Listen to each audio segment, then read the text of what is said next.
आज़ादी के 79 साल बाद भी हमारा देश बहुत सारी समस्याओं से जूझ रहा है। बहुत सारी, जिसमें सबसे बड़ा है बेरोजगारी। युवाओं को रोजगार नहीं मिल रहा है, ये सबसे बड़ी भारत की समस्या है इस समय।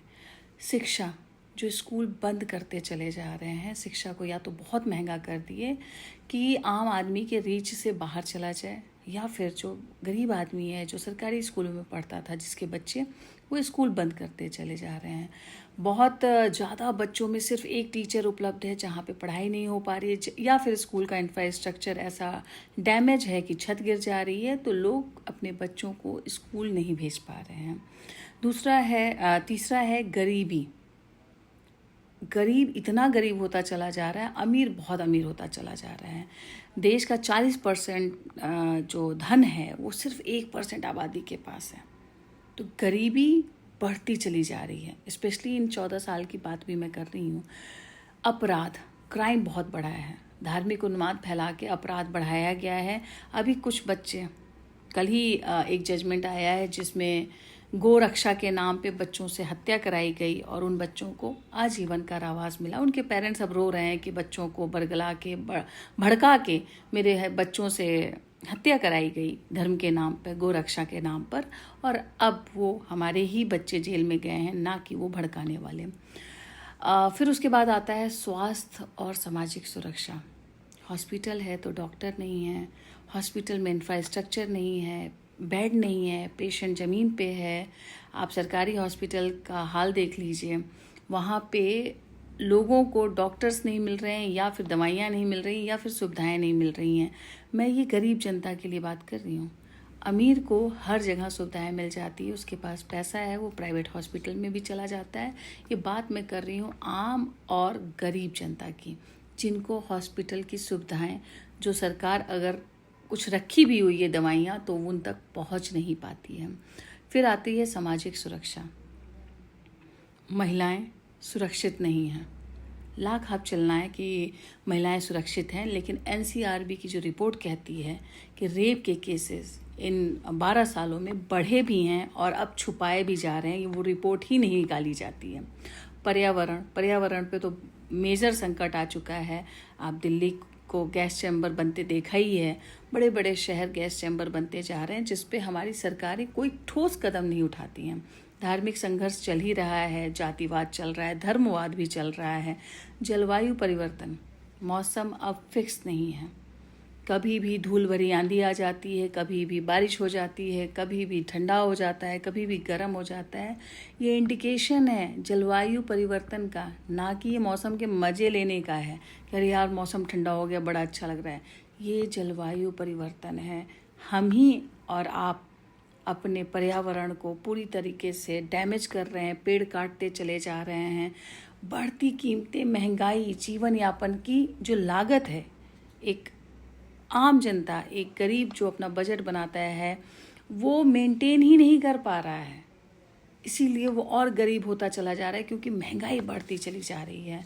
आर्थिक स्थिति बुरी होती चली जा रही है। हमारे देश की भी आर्थिक स्थिति, जिसको आके स्वयं हमारे माननीय प्रधानमंत्री ने कहा कि आर्थिक स्थिति अच्छी नहीं है हमारे देश की, आगे बुरा वक्त आने वाला है, और महंगाई आप देख ही रहे हैं किस तरह से बढ़ रही है। तो खाद्य और जल सुरक्षा भी है। आपने एमपी की कई वीडियोस देखी कि ज़मीन के बहुत नीचे जाके बच्चे छोटे छोटे पानी निकाल रहे हैं। जल का जो लेवल है वो नीचे गिरता चला जा रहा है, जिस पे कोई काम नहीं हो रहा है। ये मेजर प्रॉब्लम है जिस पे हमारी सरकार काम नहीं कर रही है। ये एक ज़रूरत है। आतंकवाद की घटनाएं देखिए, जो भी हुई आतंकवाद की घटनाएं, इवन पहलगाम की भी जो घटना हुई, ये एक ठोस कदम उठाना चाहिए कि ऐसे कैसे, उरी की घटना हुई, कैसे कोई हमारे देश में सुरक्षा क्यों नहीं इतनी पुख्ता है कि हमारे देश में आतंकवादी घटना एक भी कभी भी ना हो, कोई भी संगठन किसी भी तरीके का कोई भी अपराध ना कर सके। फिर आता है नागरिक अधिकार। क्या इस देश में रहने वाले सभी नागरिकों के पास समान अधिकार है, या फिर सिर्फ अमीरों के पास अधिकार है, गरीबों के पास नहीं है? क्या सबके लिए न्याय बराबर है? क्या सबके लिए सुरक्षा बराबर है? क्या सबके लिए शिक्षा बराबर है? क्या सबके लिए बराबर अधिकार है? क्या सरकार इस पे कोई काम कर रही है? सरकारी कर्ज इस देश का बढ़ता जा रहा है। हर प्रदेश का अपना एक सरकारी कर्ज है और देश का सरकारी कर्ज इतना है कि प्रति व्यक्ति बहुत ज़्यादा कर्जे में डूबा हुआ है। आवास, गरीबों के पास आवास नहीं है। अभी जनगणना हो रही है तो उसमें पता चल रहा है कि झोपड़पट्टी में रहने वाले लोग कितने हैं। दांतों तले उंगली दबा ली जो जाके जनगणना कर रहे हैं कि अरे भाई लोग ऐसे भी रहते हैं। तो ये मेजर समस्याएं हैं हमारे देश की जिस पे कोई नेता कभी बात नहीं करता, क्योंकि इस पे काम करना पड़ता है। और अभी क्या कर रहे हैं, पीआर मेंटेन कर रहे हैं, पोस्टर्स, बैनर्स, 12 साल का काम, स्वर्णिम काल, इस टाइप को सिर्फ प्रचार प्रसार करना और उससे जनता को ये एहसास कराना कि हम आपके लिए काम कर रहे हैं। धरातल पे, ज़मीनी स्तर पे कितना काम हो रहा है। सड़कें बन रही हैं, टूट रही हैं, वो आप देख ही रहे हैं। सोशल मीडिया पे जागरूक लोग हैं, वो वीडियो बना रहे हैं, पेपर्स लीक हो रहे हैं, वो सब आप देख ही रहे हैं।